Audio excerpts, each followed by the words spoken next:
हिंदू पंचांग के अनुसार प्रत्येक माह में 2 एकादशी पड़ते हैं। इस दिन भगवान विष्णु की पूजा की जाती है।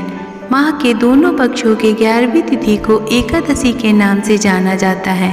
सावन माह के कृष्ण पक्ष की 11वीं तिथि को कामिका एकादशी कहते हैं। इस एकादशी को बहुत ही महत्वपूर्ण माना जाता है। इस व्रत में भगवान विष्णु की विधि विधान से पूजा की जाती है। इस व्रत का सच्चे मन से पालन करने पर व्यक्ति के सभी पाप नष्ट हो जाते हैं। श्रावण कृष्ण एकादशी कथा का महात्म्य।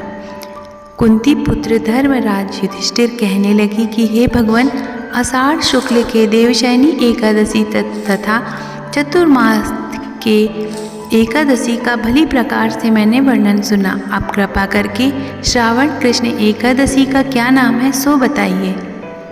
श्री भगवान कहने लगे कि हे युधिष्ठिर, इस एकादशी कथा एक समय स्वयं ब्रह्मा जी ने देवर्षि नारद से कही थी, वही मैं तुमसे कहता हूँ। नारद जी ने ब्रह्मा जी से पूछा था कि हे पितामह, श्रावण माह के कृष्ण पक्ष की एकादशी की कथा सुनने की मेरी इच्छा है और उसका क्या नाम है, क्या विधि है और उसका क्या महात्म्य है, सो कृपा करके कहिए। नारद जी के वचन सुनकर ब्रह्मा जी ने कहा, हे नारद, लोगों के हित के लिए तुमने बहुत सुंदर प्रश्न किया है। श्रावण माह की कृष्ण एकादशी का नाम कामिका है।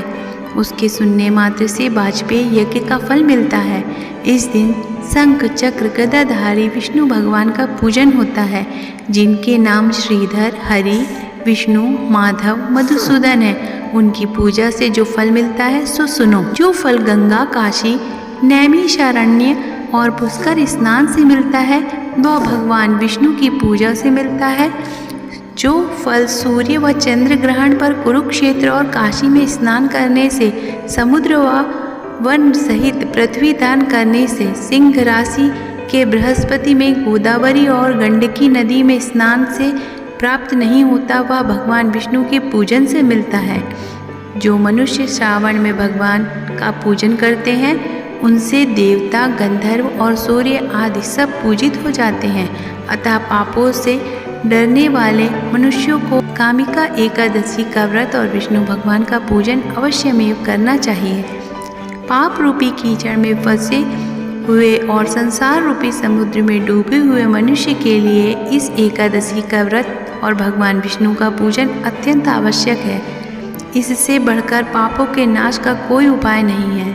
हे नारद, स्वयं भगवान ने यही कहा है कि कामिका व्रत से जीव को योनि को प्राप्त नहीं होता। जो मनुष्य इस एकादशी के दिन भक्तिपूर्वक तुलसी दल भगवान विष्णु को अर्पित करते हैं वे इस संसार के समस्त पापों से दूर रहते हैं। विष्णु भगवान रत्न, मोती, मणि तथा आभूषण आदि से इतने प्रसन्न नहीं होते जितने तुलसी दल से होते हैं। तुलसी दल का पूजन का फल 4 भाग चांदी और 1 भार स्वर्ण के दान के बराबर होता है। हे नारद, मैं स्वयं भगवान की अति प्रिय तुलसी को सदैव नमस्कार करता हूँ।